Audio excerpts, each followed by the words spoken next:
Hey everybody, welcome to the Friday night live stream for studentloanjustice.org.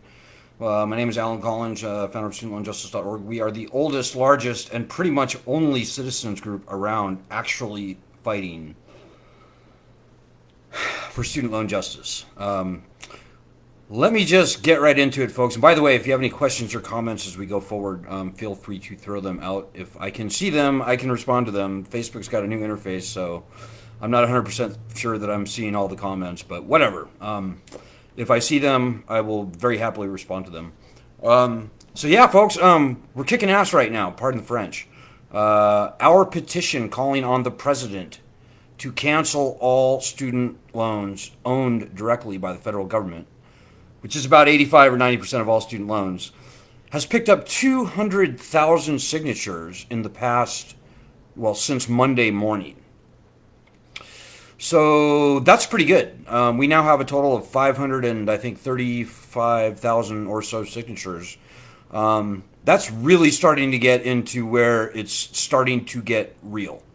But folks, I'm here to tell you, I think we need more. I think we need really, I don't know what the minimum number is, but I think like 3 million or something is where people really start taking it seriously. But folks, 4 out of 5 of the 55 million people out there with student loans will never be able to pay their debt.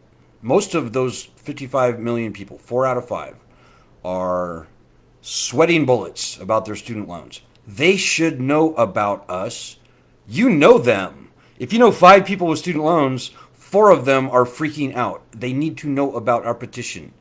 You know them. Find them. Get them to sign. How hard is that? Not hard. Really, we have 550,000 signatures now. If everybody got 10 people to sign, we'd have 5 million signatures. So we're asking that this weekend, everybody, including you and everybody else, get just even 2 people to sign.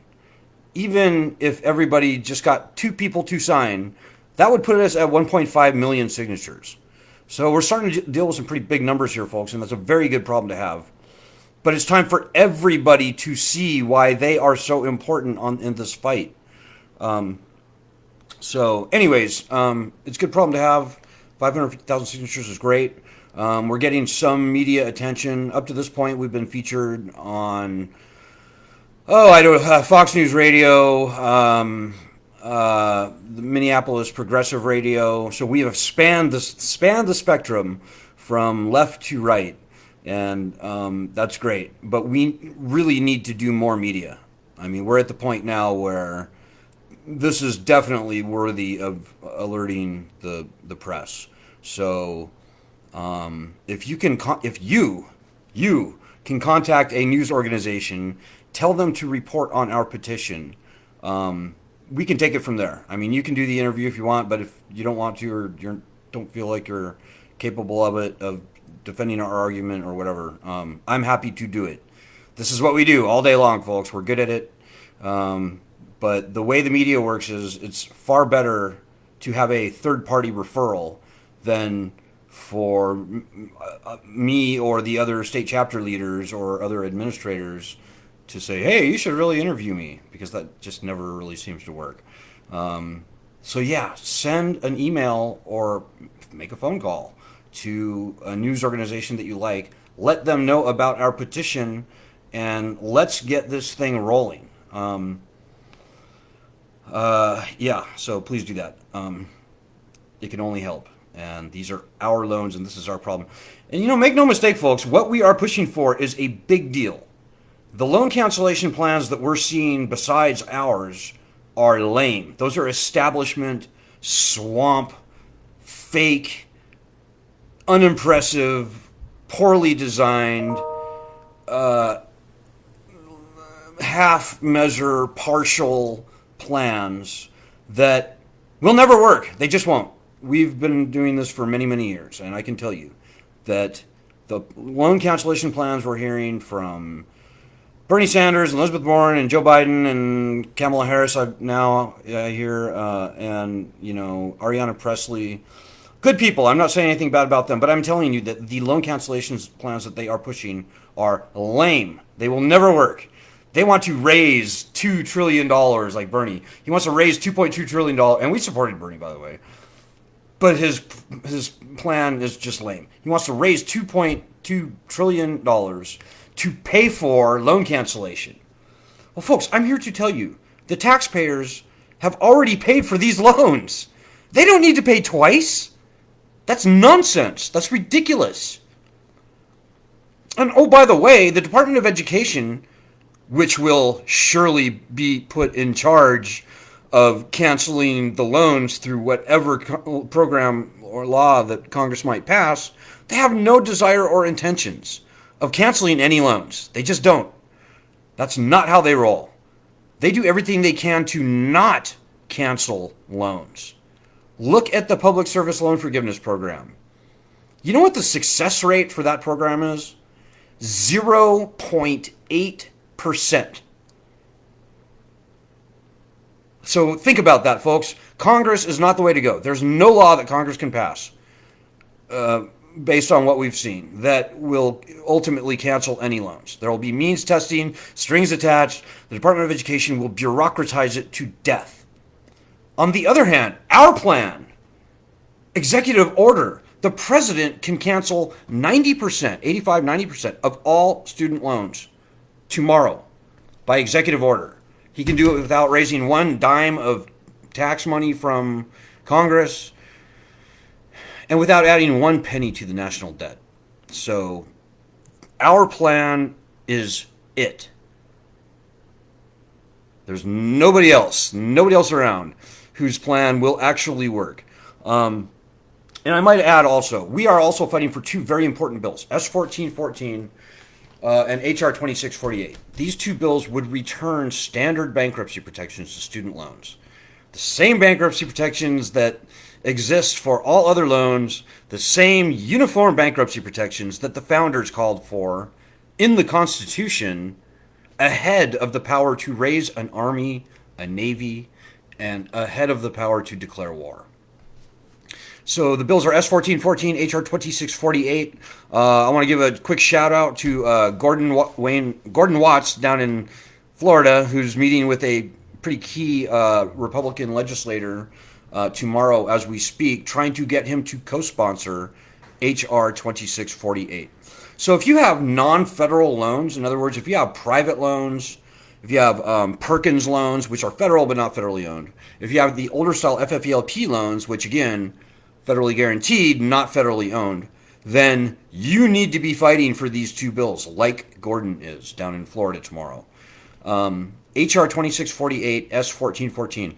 The best use of your time that I can imagine is getting a Republican senator to co-sponsor S1414.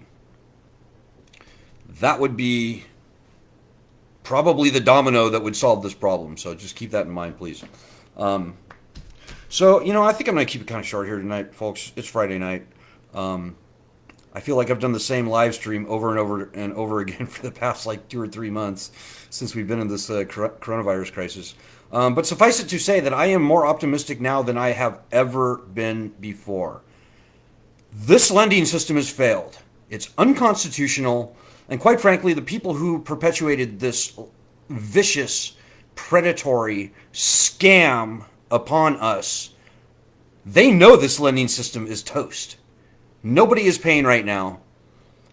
Very few people will willingly and happily resume making payments whenever this repayment suspension is over, be it this coming September 30th or beyond. It's a failed lending system. But the outcome could have it could have a good outcome and a bad outcome.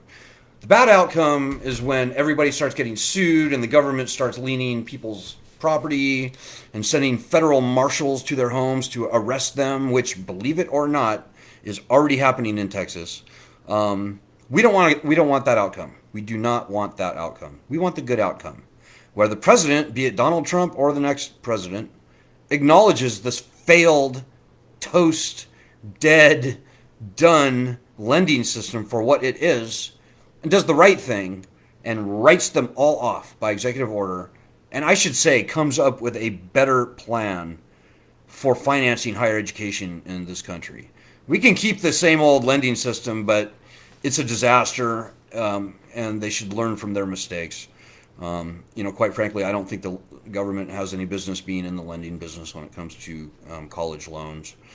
That's just my opinion. But whatever. The first thing that has to happen is this executive order.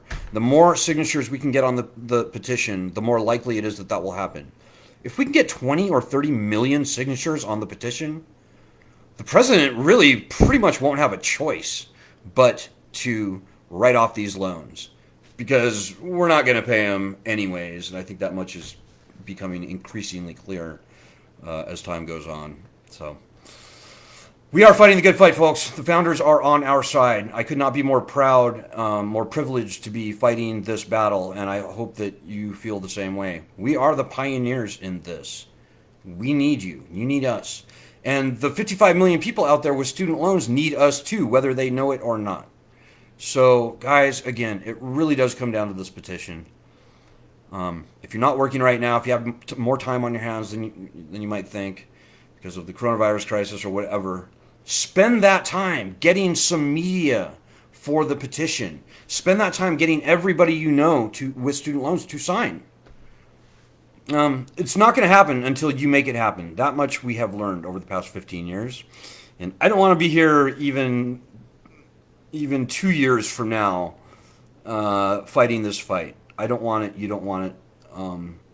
So let's not let that happen. Let us get off the stick and get this petition rocking. I'm excited, and I hope you are too. Last thing I will say is, if you can make a donation at this time, it would be very good. We rely only on small dollar donations from normal people like you, and it can be very difficult. And in fact, during this coronavirus crisis, it has become extremely difficult for us to literally keep our lights on. So if you can help there, we appreciate it very much. This is the most worthwhile battle that I can imagine in this country right now, at least from my narrow perspective. But certainly if you have student loans, you should be feeling me. So please help if you can. This is not a one-man band. This is a group effort, and we will definitely fail if you do not help. So keep that in mind. Okay, folks, we'll have a great weekend, and I'll try and get another live stream in on probably Monday. If something crazy happens sooner, then that would be maybe a good thing. But hang in there, and in the immortal words of Benjamin Franklin, let us hang together and win this battle, lest we all hang separately. Think about it. Godspeed, God bless.